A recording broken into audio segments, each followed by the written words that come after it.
ప్రభునందు ప్రియమైన సోదరి ప్రజలండి. ఈరోజు వాక్యం తెలుగు ప్రారంభం చేస్తున్నాను. మోహనుద్ర మహాగరుడ సరస్వతుడ నాద హర్షితాత్ముల ఆకాశాన్ని భూమిని సంస్థాన సర్వాన్ని సృష్టించిన సృష్టికర్త నీకే స్థుతి నీకే గంత నీకే మేము తెలుస్తున్నాను నాయన. ఇంకో తండ్రి గడిచిన కాలం అంతా ప్రభావ ఈ జూలై నెల అంతా ప్రభావ ఎంతగానో కాచి కాపాడి భద్రపరిచి నాయన ఆరోగ్యం ఇచ్చి ఆయుష్ ఇచ్చి భావించి శక్తి ఇచ్చి ప్రభావ నాయన మమ్మల్ని ప్రభావ తండ్రి ఒకటో నాయన ఆగస్టు 1లో మమ్మల్ని ప్రవేశపెట్టిన నీకు ఎక్కడిని స్థుతులు కొట్లాది కూడా కృతజ్ఞతాస్తుతులు స్తోత్రాలు చెల్లిస్తున్నాను తండ్రి నాయన. ఏసయ్య నువ్వెంత గొప్ప దేవుడు తండ్రి చేసి మేము ఉపకారానికి ఏమి చిరుణం తీర్చగలను తండ్రి నాయన. ఇప్పుడు నీ బిడ్డ నీ వాక్యం చెప్పుచుంటే ఆ పితృ నా పెద్దలు అగ్ని చేత కాల్చి నా శరీరాన్ని వరకుపరిచి మాన స్వరాన్ని వరకుపరిచి దయస్వరంతో మాట్లాడమని ఇస్తున్నాను వచ్చిన తండ్రి.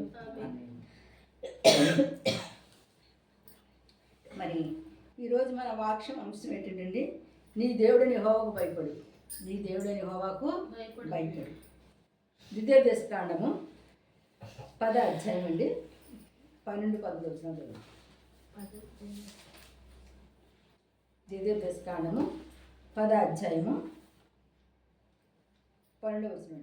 కాబట్టి ఇశ్రాయేలు నీ దేవుడైన యెహోవాకు భయపడి ఆయన మార్గములన్నిటిలో నడుచుచు ఆయనను ప్రేమించి నీ దేవుడైన యెహోవాను నీ పూర్ణ మనసుతోను నీ పూర్ణ ఆత్మతోను సేవించి నీ మేలు కొరకు నేడు నేను నీకు ఆజ్ఞాపించు యెహోవా ఆజ్ఞలను కట్టడలను అనుసరించి నడుచుకుని మాట కాక నీ దేవుడైన యెహోవా నిన్ను మరి ఏమి అడుగుచున్నాడు. దేవునామానికి మహిమ కలుగును కాక. మరి ఆగస్టు నెలలో 1వ తారీఖున దేవుడు మనకి ఇచ్చిన వాగ్దానం ఏంటండి, మన దేవుడని యెహోవాకు భయపడాలంట. ఎవరికండి? దేవుడని నిన్ను నన్ను పుట్టించిన దేవుడికి మాత్రమే భయపడాలి. ఈ లోకంలో ఎవరికి మనం భయపడక్కర్లేదంట. మనం అలా భయపడకుండా మరి మన దేవుడని యెహోవాకు భయపడుతూ మనం ఎలా ఉండాలంటండి, ఎవరిని ప్రేమించాలండి? ఈ లోకంలో మన దేవుని ప్రేమించాలంటండి. మనం ఎప్పుడైతే మన దేవుని ప్రేమిస్తామో, మన దేవుడికి భయపడతామో, అప్పుడు అంటే దేవుడు అది కూడా భయపడడం ఎలాంటి ఎవరో మరి భయపడడం కాదండి, ఎవరో బెదిరితే ఎవరో బ్యాక్మెయిల్ చేసి మరి లేదంటే కాదండి. అలా కాదు. ఎలాగంటున్నాడంటే ఇక్కడ నీ పూర్ణ మనసుతో నీ పూర్ణ ఆత్మతో, ఎలాగండి మనసు పూర్తిగా నీ ఆత్మ నీ శరీరం అన్ని సమస్తము కూడా ఆయన సాధుల్లోకి వెళ్ళిపోవాలి. ఇదిగో నాయన నా పూర్ణ హృదయంతో నా పూర్ణ మనసుతో నిన్ను నేను ఆరాధిస్తానయ్యా, నిన్ను నేను ప్రేమిస్తున్నానయ్యా, నువ్వు తప్ప నాకెవరో వద్దయ్యా. నా సమస్య ఎరుగున్న దేవుడు, నా కష్టం తెలిసిన దేవుడు, నా బాధ ఎరుగున్న దేవుడు కలుగుతాడు. నిన్ను నేను ప్రేమిస్తున్నానయ్యా, నిన్ను నేను నమ్ముకొని ఉన్నానయ్యా, నా పూర్ణ మనసుతో పూర్ణ ఆత్మతో నేను అడుగుతున్నాయ్యా. ఇవయ్యా నా కుటుంబంలో నా సమస్య ఎలా ఉందయ్యా, నా భర్త పట్ల ఎలా ఉందయ్యా, నా భార్య పట్ల ఎలా ఉందయ్యా, నా బిడ్డల పట్ల ఎలా ఉందయ్యా, నువ్వేం చేస్తా నాకు తెలియదయ్యా. నేను మనుషులు ఎవరికి భయపడ్డాయి, నీకు మాత్రమే భయపడతాను. ఏం చేయాలనుకున్నాను నా కుటుంబాన్ని, నా కుటుంబ పరిస్థితి ఏంటి అనేసి మరి ఎలాగైతే అధికారంతో ఒక కుమారుడు ఒక తండ్రిని అధికారంతో ఎలాగైతే నాకు అది కావాలి ఇది కావాలి అడుగుతాడు, అట్టి రీతిగా మనం ఏంటండి ఈ నెలలో దేవుడిని అడగాలంట. దేవుని నామానికి మహిమ కలుగును కాక. ఎందుకు అడగాలండి? ఎవరిని ప్రేమిస్తున్నామండి? మనం దేవుడిని ప్రేమిస్తున్నాం కనుక. మనం ఎవరు నమ్ముకున్నామంటే దేవుడిని నమ్ముకున్నాం. మనం లోకంలో ఉన్నప్పుడు ఎన్నో రీతిలుగా మనం ఉన్నాం. మనల్ని పాపంలో శాపంలో కొట్టుకుని పోతున్నాం. మనల్ని దేవుడు తన ఉచితమైన కృపచేత ఆయన మనల్ని ప్రేమించాడు కనుక మనం కూడా ఇప్పుడు ఎవరిని ప్రేమిస్తున్నాం చెప్పండి? దేవుడు ఎప్పుడు ప్రేమిస్తున్నావు? ఎప్పుడైతే నువ్వు నీటి ద్వారా బాప్తిస్మం పొందావో, ఎప్పుడైతే నీ పాపము శాపము ఆ నీటిలో మరి పరిశుద్ధాత్మ దేవుని శక్తి చేతను ఎప్పుడైతే కడిగేసుకొని మరి పరిశుద్ధాత్మ శక్తి చేత ఎప్పుడైతే బాప్తిస్మం తీసుకొని బయటకు వచ్చావో, అప్పుడు నువ్వు ఒక నూతన హృదయం నూతన ఆత్మ దేవుడు నీకు ఇచ్చేసాడు. ఆనాటి నుంచి నువ్వు ఎవరు పెట్టవండి? ఏసై బిడ్డ కనుక. మరి ఏసైని ప్రేమిస్తూ ఏసై మాటలు వింటూ ఆయనని మరి అలాగేలా కాదండి, ఎలా ప్రేమించాలంటే నేనైనా పూర్ణ హృదయంతో పూర్ణ మనసుతో ఆయన ప్రేమించి ఆయన తట్టు తిరిగి ఆయన మాటకు లోబడి ఆయన చెప్పినట్టు విన్నామంటే ఆయన నీ మాట వింటాడు. నన్ను ప్రేమించి వారు నన్ను ఏమైనా చేయగల సమర్థుడు కనుక. మరి నువ్వు ఎవరిని ప్రేమించాలండి, ఎవరికి భయపడాలండి? ఒక్కసారి మనం అనుకుందాం, ఏంటి ప్రభా నా పరిస్థితి ఏంటి నాయనా, నెలలు గడిచిపోతున్నాయి, సంవత్సరాలు గడిచిపోతున్నాయి, నా పరిస్థితి నా కుటుంబ పరిస్థితి మారటం లేదు. ఏంటి తండ్రి, ఈ నెలలోనైనా ఆగస్టు నెలలోనైనా నా కుటుంబంలో ఉన్న పరిస్థితి నువ్వు తారుమారు చేస్తావని నీకు అసాధ్యం ఏమి లేదు నేను నమ్ముచున్నానయ్యా. ఈ రాత్రికాల సమయం నువ్వు తప్ప నాకే ఆధారం లేదయ్యా. నువ్వు నన్ను ప్రేమిస్తున్నావు కనుక నేను నిన్ను ప్రేమిస్తున్నాను. ఎలాగంటే నా పూర్ణ మనసుతో పూర్ణ ఆత్మ నిన్ను ప్రేమించి నిన్ను ఆరాధిస్తాను, నిన్ను స్తుతిస్తానయ్యా. నా స్థితిగతులు మార్చేయనేసి ఎవరైతే ప్రార్థిస్తారో అటువంటి వారికంటే ఆయన ఏం చేయబోతున్నట్టండి? మేలు చేయబోతున్నారండి. ఎటువంటి మేలు చేయబోతుంటే ఇప్పుడు చూడమ్మా,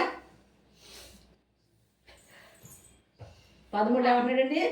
ఆకాశము ఆకాశము మహాకాశము ఆకాశము భూమి 13 వచ్చినమ్మ నీ మేలు కొరకు నేడు నేను నీకు ఆజ్ఞాపించు యెహోవా ఆజ్ఞలను కట్టడలను అనుసరించి నడుచుకుందని మాట కాక నీ దేవుడని యెహోవా మరి నిన్ను మరి ఏమి అడుగుతున్నాడు? మరి చూసారు ఆయన అంటండి ఏమడుగుతున్నాడంటండి? నిన్ను ఏమడుగుతలేదు ఆయన. ఏమడుగుతాడండి? ఆయన ఆరాధించమని అడుగుతాడు. ఆ మాట తప్ప నేను నిన్నేం అడుగుతలేదు కదా. నన్ను ఆరాధించి నన్ను స్తుతించి నీకు నేను మేలు చేస్తానని దేవుడు చెప్తున్నాను. మనం ఏం చేస్తున్నామండి? మనం దేవుని ఆరాధించలేకపోతున్నాం, దేవుని స్థుతించలేకపోతున్నాం. మన ఇష్టానుసారంగా మన ఏదో ఎవరైతే చెప్తున్నా నమ్మేసి వాళ్ళ మాటలకు లోపడుతున్నాం తప్ప కానీ అయ్యో నాకు దేవుడు ఉన్నాడే, నా కష్టంలో నా బాధలు నన్ను చూసి నన్ను ఇంతవరకు తీసుకొచ్చిన నా దేవుడు ఉన్నాడే, నా దేవుడు నాకు మేలు చేస్తాను అనుకుంటామండి. అనుకుంటలేదు. అందుకే అంటున్నాడు. ఏమంటున్నాడంటే నీవు పెదవులతో చేసిన ప్రార్థన ఆయన ఆలకించడు. నీ ప్రార్థన ఎలా ఉండాలి చెప్పండి? హృదయ అంతరంగంలోంచి రావాలి, హృదయంలోంచి రోదనతో రావాలి, హృదయంలోంచి కన్నీటితోటి నువ్వు ఆ హృదయాన్ని కుమ్మరించాలి. ఎక్కడి నుంచి లోతులోంచి వచ్చినప్పుడు అంటే మన కంటు లోతున ఏమవుతుంది? బాధ కలుగుతుందండి. ఆ విపరీతమైన బాధ చేత నీ కంటిలోంచి కన్ని భూమి మీద పడినప్పుడు నీ ప్రార్థన ఎవరి దృష్టికి వెళ్ళిపోతుంది చెప్పండి? దేవుని దృష్టికి అంగీకారం అయిపోతుంది. అటువంటి ప్రార్థన నీ పూర్ణ హృదయంతో నువ్వు పూర్ణ మనసు దేవుడికి చేయి. ప్రభువా నేను ప్రేమిస్తున్నానయ్యా. చూడండి, ఒక చంటి బిడ్డ ఆ తల్లి దగ్గరికి వచ్చి బుద్ధి పెట్టుకుని అమ్మ నేను ప్రేమిస్తానంట. తల్లి ఏం చేస్తా చెప్పండి? ఎంతగానో సంబరపడిపోతున్నా. అలాగే నీ దేవుడు కూడా అంతే. ఇదిగో ప్రభు నువ్వు నన్ను ప్రేమిస్తున్నావు నాయన, ఇంతవరకు నాకు తెలియదయ్యా ఈ ప్రేమ అంటే ఏటో అనుకున్నానయ్యా. కానీ ప్రభు తండ్రి ఇదిగో నాయన తల్లిదండ్రులు లేని ప్రేమ, అన్నదమ్ములకి లేని ప్రేమ నీకు ఉన్నదని నాకు ఈరోజు తెలిసింది కనుకయ్యా నేను ప్రేమిస్తున్నాను. ఈ లోకంలో ప్రేమల కన్నా నీ ప్రేమ ఇంపైనదయ్యా, నీ ప్రేమ మధురమైనదయ్యా, నీ ప్రేమ తీపైనదయ్యా. నాకు నీ ప్రేమ కావాలయ్యా, నువ్వు నాకు కావాలయ్యా. నా పూర్ణ మనసుతో నా పూర్ణ ఆత్మతో కొంచెం నిన్నే పూజిస్తానయ్యా, నిన్నే ఆరాధిస్తానయ్యా. నా కుటుంబంలో నువ్వు మేలు చేయ. దేవుని నామానికి మహిమ కలుగుగాక. ఏం చేయాలని కుటుంబంలో? మేలు చేయాలి. మేలంటే ఏంటి చెప్పండి? మేలంటే ఏంటి చెప్పండి? నువ్వు ఏదైతే మేలువో ఇది నీ ఇంట్లో నీకు ఏదైతే జరిగితే బాగుంటుందో అని బాగునుకున్నావు, ఆ బాగుని గొప్పగా నీ దేవుని గృహంలో జరిగించును గాక.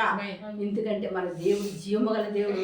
ఆకాశాన్ని భూమిని నోటి మాట చేత సృష్టించిన సృష్టికర్త నీ జీవితంలో, నీ బ్రతుకులో, నీ కుటుంబంలో ఏం చేయాలి ఆయనకి నీకైనా ముందు ఆయనకు తెలుసుకొనిక. నీ పని ఏంటి? ప్రార్థన చేసి దేవుడికి అప్పచెప్పడమే నీ పని. ప్రభువా నీ చిత్తమయ్యా, నేను ఎక్కడున్నాను? నీ చేతిని ఎడుకుంది ఉన్నానయ్యా. నేను మనుషుల చేతిని ఎడుకుంది లేను, మనుషుల్లో లేనయ్యా. నేను ఎవరిలో ఉన్నాను? నీలో ఉన్నానయ్యా. నిన్ను నమ్ముకొని ఉన్నానయ్యా. నా యొక్క ప్రార్థన ఆలకించమని అడిగినప్పుడు ఖచ్చితంగా ఆయనట ప్రార్థన ఆలకిస్తాడంటండి.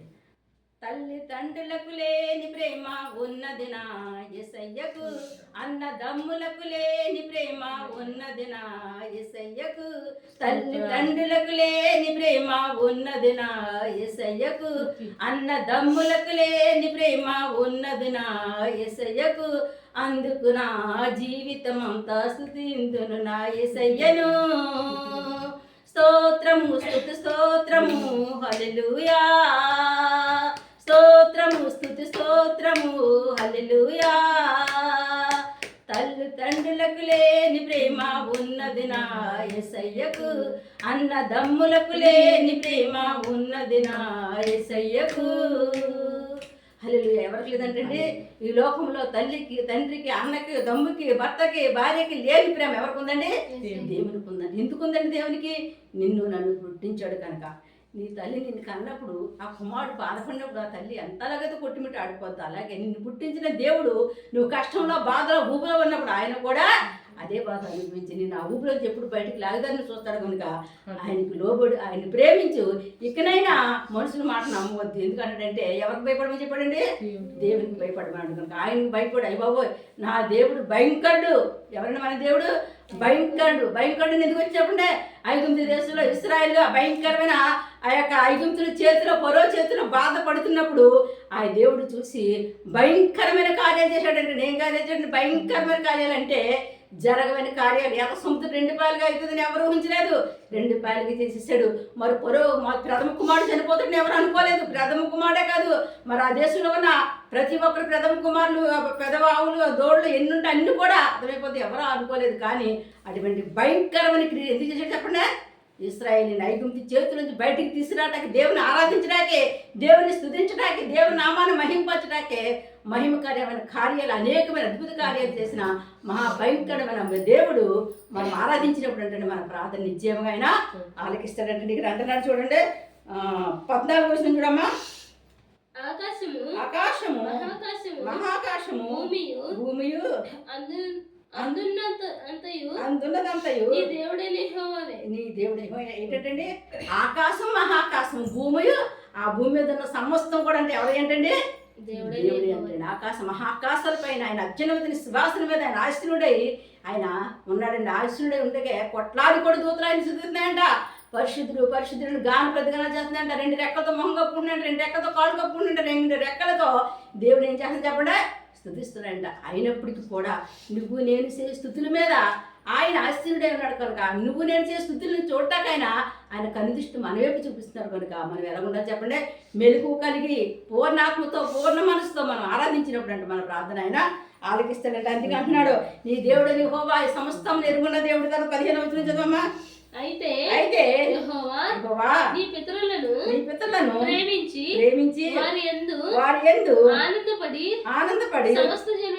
సమస్త జనులలో వారి ఆయన సంతానమైన మిమ్మును నేటి వలె ఏర్పరచుకొనెను. నేను ఏర్పరచుకుని చూసారండి. ఏమంటున్నాడంటండి ఆయన అంటే మన పితరులను ప్రేమించి అబ్రహాము ఇస్సాకు యాకోబులు ప్రేమించి వాళ్ళని ఎంత గొప్ప వాళ్ళని చేశాడు. అలాగే మన తల్లిదండ్రులు ఎవరైతే మనము ఎవరితో అయితే రక్షణలోకి వచ్చామో మన తండ్రి ద్వారా వచ్చామో మన తల్లి ద్వారా వచ్చామా మన స్నేహితుల ద్వారా వచ్చామో ఎవరి ద్వారా మనం వచ్చామో మరి ఏ రీతిగా మనం వచ్చామో వాళ్ళకి దేవుడు ఎన్నో కార్యాలు చేశాడే. ఆయన్ని ఎందుకు అబ్రహాము ఇస్సాకు ఏమన్నాడండి అబ్రహాము పిల్లలు లేనప్పుడు ఏం చెప్పాడండి నీ సంతానాన్ని నేను ఇసుక వలే చేస్తానని చెప్పాడండి. ఆకాశం చూపించాడు ఆకాశం నక్షత్రం లెక్క పెట్టాడండి. ఈ నక్షత్రం నీ సంతానం ఉంటుంది అన్నారండి. చూసారా మన బిడ్డల కోసం భయపడిన అవసరం లేదండి. మన సంతానం ఎలా ఉంటుంది చెప్పండి ఆకాశ నక్షత్రం వల్ల ఉంటుందని చెప్పింది దేవుడు. నీ సంతానాన్ని నేను ఏమంటున్నాడండి ఆశీర్వదిస్తానండి. దేవుని మహిమ కలుగును కాక మన ఆశ ఏంటి చెప్పండి మన బిడ్డలు బాగోవాలని మన సంతానం బాగోవాలని మన సంతానం మన బిడ్డలు గొప్పవాళ్ళు కావాలని గొప్ప గొప్పవారుగా మన కళ్ళతో మనం చూడాలనేసి మనం ఏం చేస్తామని చెప్పండి దేవుని ఆరాధిస్తాం కనుక ఖచ్చితంగా దేవుడు ఆ కార్యము చేస్తాను. నీ సంతానం మిమ్మల్ని నేను ఏం చేస్తానని చెప్పండి ఆయన చూసారండి. ఆయన మాట ఇచ్చి మాట తప్పే దేవుడు కాదని ఒకసారి 17వ వచనం కూడా చదవమ్మా. ఎలాగైనగా నీ దేవుడైన యెహోవా పరమదేవుడును పరమప్రభు ఉండి ఉన్నాడు. ఆయన మహాదేవుడు పరాక్రమవంతుడు భయంకరమైన దేవుడు. దేవుని నామానికి మహిమ. ఎన్ని మాటలంటే దేవుడికి అసలు పరమదేవుడు అంట పరమప్రభు అంట తర్వాత ఏంటంటే మహాదేవుడు అంట పరాక్రమవంతుడు అంట భయంకరుడు అంట. ఇక్కడ 5 బిరుదులతో దేవుడిని ఇక్కడ మరి ఇక్కడ వర్ణిస్తున్నాడు. చూసారండి ఎంత గొప్ప సంగతం. అలాంటి పరమదేవుడు మన పరమ తండ్రి ఎవరండి మనకే పరమదేవుడు పరమతండ్రి పరలోకమున్న పరమ తండ్రి దేవుడు. నీ ప్రార్థన ఆలకింపక మానక ఇంటి బస్సులు ఆయన ఉండడు. నువ్వు ఆయన ప్రేమిస్తే ఆయనకి ఏం చేస్తాడు చూడండి ఇక్కడ చెప్తున్నాడు. ఇక్కడ చూద్దామండి ఒకసారి సామెతలు సామెతలు సామెతలు సామెతలు అండి 8:21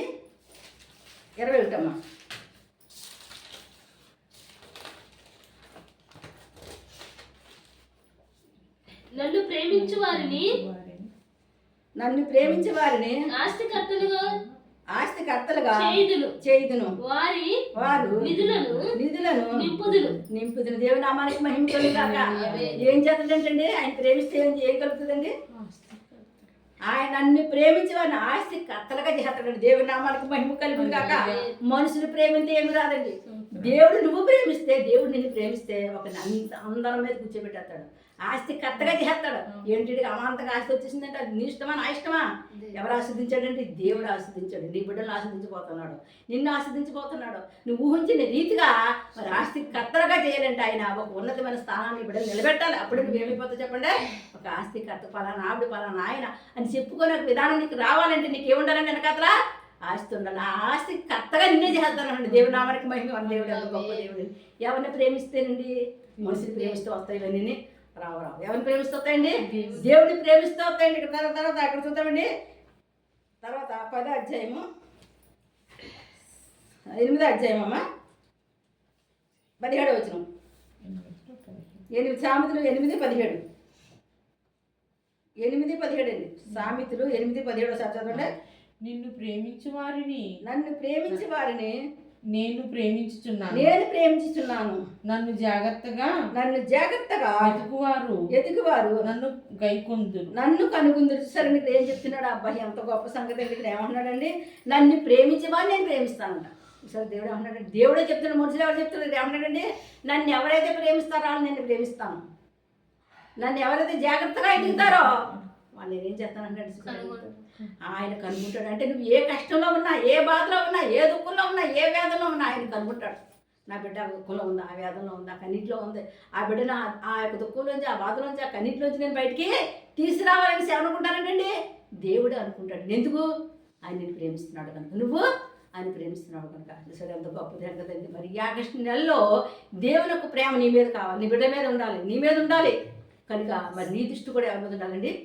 పూర్తిగా, మనసు పూర్తిగా, పూర్ణ ఆత్మతో, పూర్ణ బలంతో ఆయన వైపు తిరిగిపో తండ్రి. ఇంతవరకు ఇన్ని రోజులు, ఇన్ని సంవత్సరాలు ఏమో ప్రభు తెలుసో తెలియక నిన్ను తప్పులు చేయొచ్చు, పొరపాట్లు చేయొచ్చు, ఏది రీతికి ఉండొచ్చు, నేను ప్రేమించలేకపోవచ్చు, నేను ఆ నోటితో నేను ప్రేమిస్తానని అయ్యా అని అనకపోవచ్చు. కానీ ఈ రోజు అంటున్నాను అయ్యా, మనసు పూర్తిగా ఈ రాత్రికాల సమయం ఈ వాక్యం నేను అంటున్నానయ్యా, నేను ప్రేమిస్తున్నానయ్యా, నువ్వు నన్ను ప్రేమిస్తున్నావు కనుక నిన్నే నేను ప్రేమిస్తున్నాను కనుక అయ్యా నా బిడ్డలను ఆస్వాదించయ్యా, నా భర్తను ఆస్వాదించయ్యా, నాకు కావాల్సిన సమస్తాన్ని కూడా నువ్వు ఆస్వాదించుకురావు. నన్ను ఆస్తి కర్తలుగా చూడాలని ఆశపడుతున్నానయ్యా నాయన. నా బిడ్డలో అటువంటి ఆశీర్వాదం నా కుటుంబానికి దయచేసి ఎవరైతే దీనాతి దీనంగా దేవుని అయితే ప్రార్థిస్తారో వాళ్ళకి ఖచ్చితంగా మరి బిడ్డలను ఆస్తి కర్తలుగా చేసే కృప దేవుడు అనుగ్రహించిన కాక. ఎందుకంటే నీ వాక్యమే నన్ను బ్రతికించేది కనుక, దేవుని వాక్యం మిమ్మల్ని బ్రతికిస్తుంది కనుక ఆధారం విడిచిపెట్టండి. ధైర్యం కలిగి, నిబ్బరం కలిగి మరి ఆయన నాతో ఉన్నాడు, నన్ను నడిపిస్తున్నాడు. ఇప్పుడే కాదు, ఎప్పుడు కూడా నాతో ఉన్నాడు. ఎన్నెన్నో నా జీవితంలో ఎన్నెన్నో సమస్యలు, ఎన్నెన్నో కష్టాలు, ఎన్నెన్నో బాధలు, అందరు నన్ను తోసివేసినప్పుడు, అందరు నన్ను విడిచిపెట్టేసి నాకు ఏమీ లేదని నన్ను చూసి ఏళ్ళని చేసినప్పుడు నా దేవుడు నన్ను ప్రేమించి ఇంతవరకు తీసుకొచ్చిన దేవుడు ఇప్పుడు నా బిడ్డలో ఒక ఉన్నతమైన స్థానంలో నిలబడ్డాడు. నమ్ముడు నీ వల్లైతే నమ్మవానికి సమస్తము సాధ్యమైనది, అసాధ్యమైనది ఏమీ లేదు కనుక సాధ్యపరిచే దేవుడు నీకు తోడుకుండగా నీకు భయమేలా, నీకు దిగిలేలా. అందుకే అంటున్నాడు ఇక్కడ. ఏమంటున్నాడు ఏంటండి మరి కింద చదవమ్మా 18 వచనం. ఐశ్వర్యము ఘనతను స్థిరమైన కలిమియు నీతియు నా యొద్ద స్తోత్రం. హల్లెలూయా. ఏముందంటే ఐశ్వర్యం ఉన్నదంట, ఘనత ఉందంట, స్థిరమైన కలిమియు నీతి అని అర్థున్నది. నీ బిడ్డలు అవినీతి మందులు అంటున్నారా? దేవుడు నీతి మందుగా మార్చేస్తున్నాడు. నీ బిడ్డలు ఆస్తి లేదంటున్నారా? ఆయన ఐశ్వర్యవంతులుగా మార్చేస్తున్నాడు. నీ బిడ్డలు చూసి అందరూ ఘనహీనుడు అంటున్నారా? ఘనవంతుడుగా, ఘనహీనుడు అయిన బిడ్డనే ఘనవంతుడిగా గరుడుగా చేయబోతున్నాడు. దేవుడి నామానికి మహిమ కలుగును గాక. మన దేవుడి శక్తిని, మీ భర్తల్ని, మీ భార్యల్ని, మీ పిల్లల్ని అందరినీ కూడా దేవుడు ఒక ఉన్నతమైన స్థానంలో ఈ ఆగస్టు నెలలో నిలబెట్టబోతున్నాడు. నమ్ముండే, నమ్మితే మీదే దేవుడి కార్యాలు మీరు ఖచ్చితంగా చూస్తారు. ఇది నా మాట కదా, ఎవరి మాట చెప్పండి? దేవుని మాట. బైబిల్ వాక్యంలో చెప్తున్న మాటనే జాగ్రత్తగా మీరు గైకున్నప్పుడు, దేవుడు చెప్పిన ఈ ప్రవచన వాక్యాన్ని మీరు విన్నప్పుడు దేవుడు మీ హృదయాలను కలవరపరిచేస్తా. అవును ప్రభువా, నిజమే తండ్రి, నా జీవితంలో ఈ వాగ్దాన్ని నేను స్వతంత్రించుకుంటున్నాను. నా బిడ్డలు స్వతంత్రించుకున్నారయ్యా.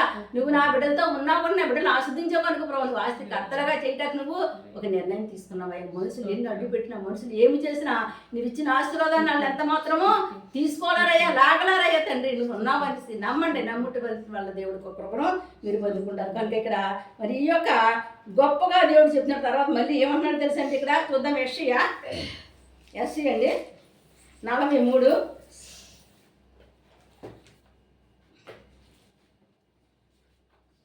43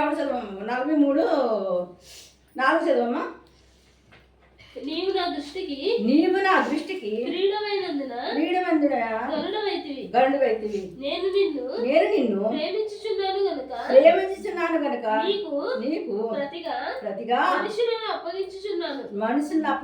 నా ప్రాణమునకు ప్రతిగా జనములను అప్పగించుచున్నాను. దేవుని నామానికి మహిమ. ఏమంటున్నారండి? నీ ప్రాణములకు ప్రతిగా జనాలు అప్పచెప్తాడంట. ఒకళ్ళు కాదండి, ఇక్కడ ఎంతమంది అండి? అనేక మంది జనాలు అప్పగించాడండి. నీ ప్రాణాన్ని కాపాడటానికి. నీ ప్రాణం ఏదో అయిపోతుంది, నీకు ఏదో జరిగిపోద్ది అనుకుంటున్నావు కదా, జనాలను అప్పగించేస్తానని దేవుడు చెప్తున్న తర్వాత ఇక్కడ ఏమంటున్నాడు? నువ్వు నా దృష్టికి ప్రియుడు అయిందిరా. ఎవరి దృష్టిలో ఉండాలండి మనం? దేవుని దృష్టిలో ప్రియురాలను మనం పిలిపించుకోవాలంటండి. అటువంటి ఒక ఆశీర్వాదం మనం పొందుకోవాలంటే మన ప్రవర్తన ఎలా ఉండాలి చెప్పండి? దేవుని యందు భయము, భక్తి కలిగి పూర్ణాత్మతో, పూర్ణ మనతో ప్రేమించి వారు ఉండాలండి. అక్కడ అందుకే అన్నాడు, నీవు నా దృష్టికి ప్రియుడు అని గనుడైపోయావు. చూసారండి, మనం ఎప్పుడైతే దేవుని ప్రేమిస్తాం అప్పుడు అంటాడు మనం ఎక్కడో ఉన్నతమైన స్థానంలో మన్నాడు దేవుడిని నిలబెట్టేస్తాడంటే. అదంటే అనుకుండొచ్చు ఈ లోకరీత్యగా లోక విషయాల్లో మీరు ఆశపడద్దు. ఏం ఆశపడదు చెప్పండి?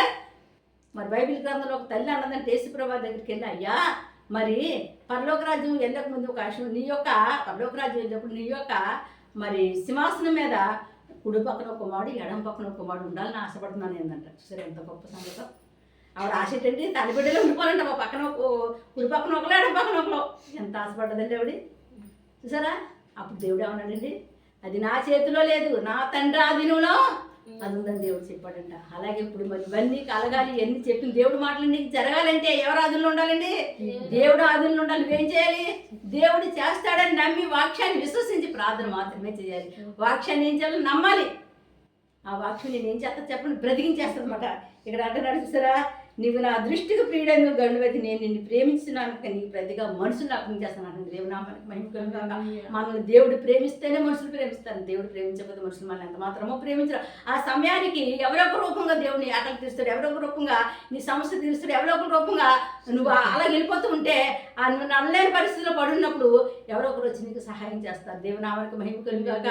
ఆ దేవుడిని ప్రేమించినప్పుడు నీ కుటుంబంలో జరగలేని కార్యాలు జరిగిస్తాడు. అది నీకు గుర్తు, అది నీకు ఆనవాలు, అది నీకు దేవుడు నీతో ఉన్నాడని నువ్వు నమ్మటానికి నీ హృదయంలో నీ జీవితంలో ఎన్నో సాక్ష్యాలు ఉన్నాయి. కానీ అన్ని సాక్ష్యాలు చెప్పాలంటే మనకు సమయం ఉంటుందండి, ఉండదు. ప్రతి ఒక్కరి జీవితాల్లో దేవుడు ఎన్నో అద్భుతాలు చేస్తాడు. అంతే ఇక్కడ స్పష్టంగా చెప్తున్నాడు, నువ్వు నా దృష్టికి ప్రియుడు అయిపోయావు, నువ్వు దృష్టికి ఇష్టడు అయిపోయావు కనుక నేను నిన్ను ప్రేమిస్తున్నాను కనుక నేను మనుషుని అప్పగిస్తాను, ఎంత మాత్రమో భయపడిన అవసరమో లేదు అంటున్నాడు. తర్వాత నీ ప్రాణం తీసేస్తానుకుంటామో ఎట్టి పరిస్థితిలో నా ఆదులు ఎవరి సాధుల్లో ఉందని నీ ప్రాణం నా ప్రాణం దేవుడి సాధుల్లో ఉంది కనుక మరి దేవుడు తప్ప ఎవరు కూడా నీ ప్రాణం నా ప్రాణం తీయటానికి ఏ వ్యాధి వచ్చినా, ఏ రోగం వచ్చినా, ఏ సమస్య వచ్చినా, ఏది వచ్చినా అది ఎంత మాత్రమో నిన్నేమి చేయలేదు. ఎందుకంటే నీవు దేవుడి నీడలో ఉన్నావు, దేవుని చేతిలో నువ్వు ఉన్నావు, దేవుడి రక్షణను పొందుకున్నావు కనుక దేవుడు ఏదో రీతిగా ఆయన రక్తం వేసి నిన్ను కడిగి ఆ యొక్క మరణ పడక నుంచి నేను లేవనెత్తాడు. ఆ విషయం నమ్మి విశ్వసించి ఉన్నప్పుడు నీ కుటుంబంలో అద్భుతాలు జరిగింది. తర్వాత ఇక్కడ ఏమంటున్నాడంటే చూద్దామండి, 5వ వచనం చదవం ఒకసారి.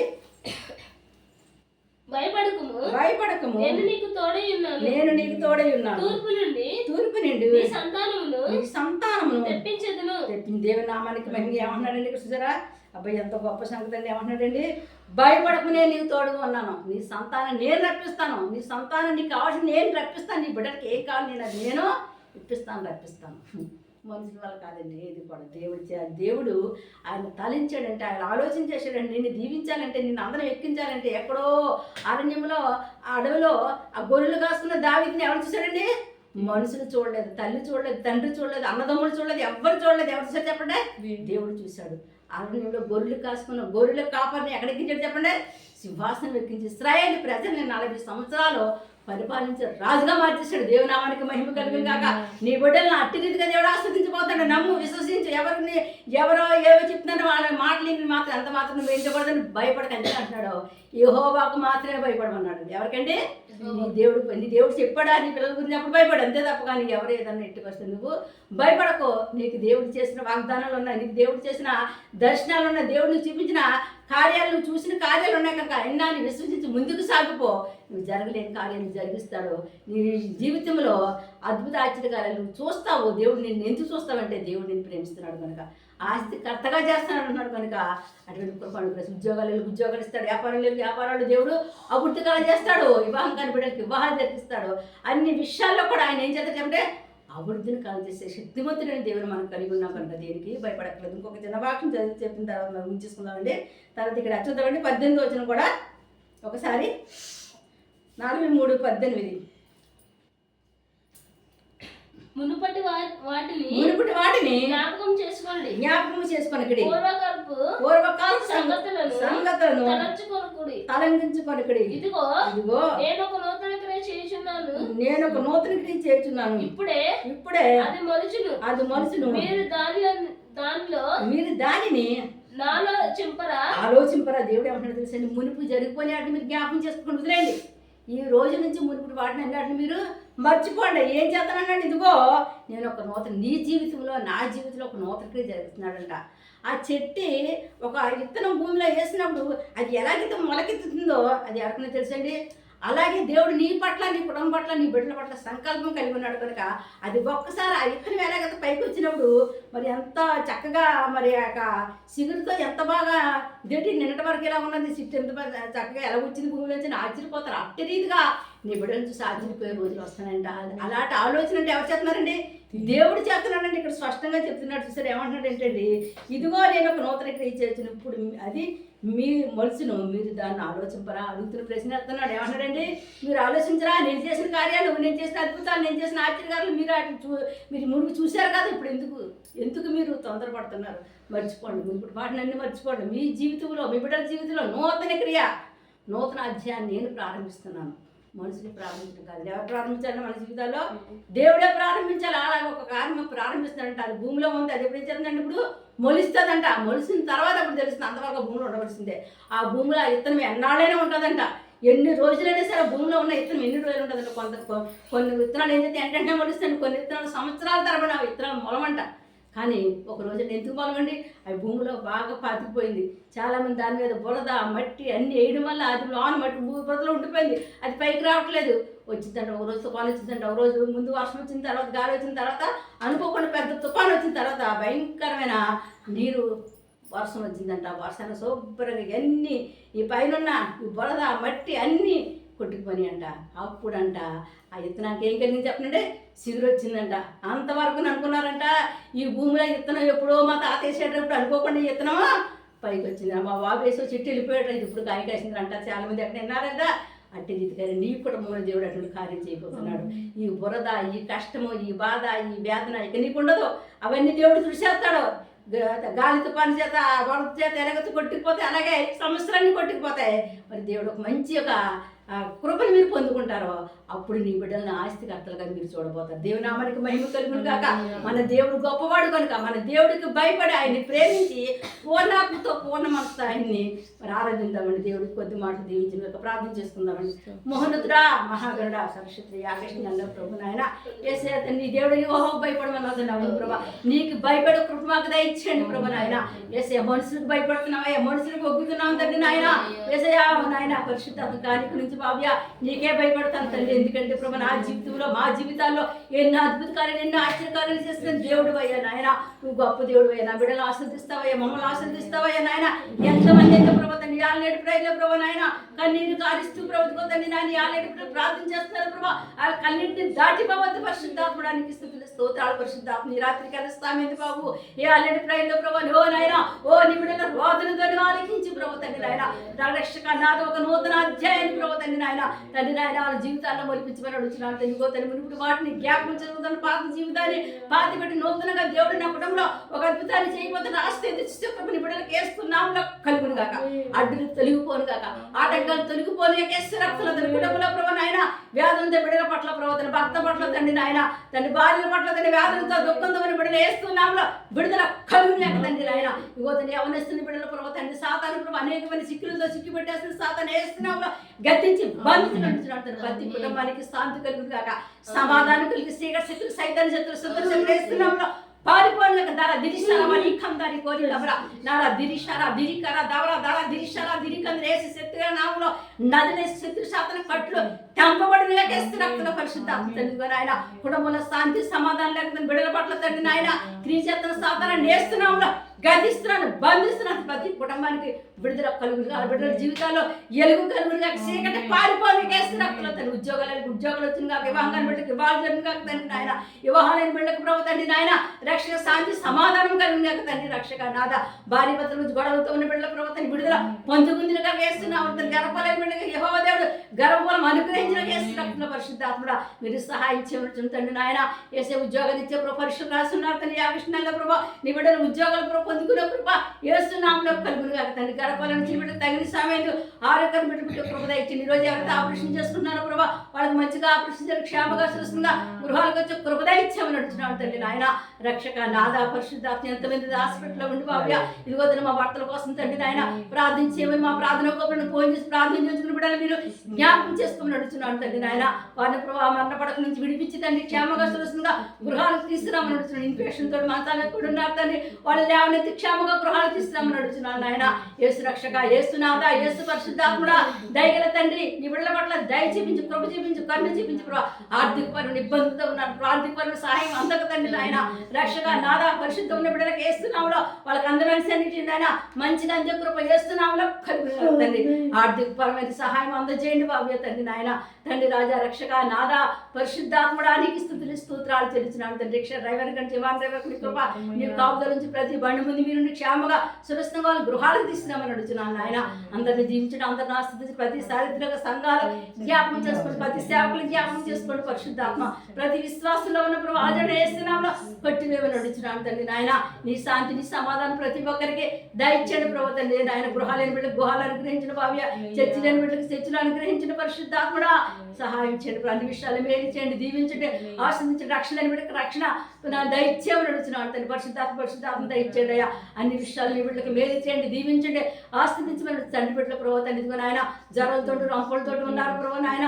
బిడ్డలు ఒక్కసారి ముట్టి స్వస్థపరచదండి ఆయన. మీరు కృప చూపించమని అడుగుతున్నాను తండ్రి నాయన. అన్ని విషయాలు మేలు చేసి దీవించి ఆశ్రదించి నీ గొప్ప చేత నింపి నడిపించమని యేసు శక్తివంతమైన నామమున ఈ ప్రార్థన మీకు సమర్పిస్తున్నాం మా పరమ తండ్రి.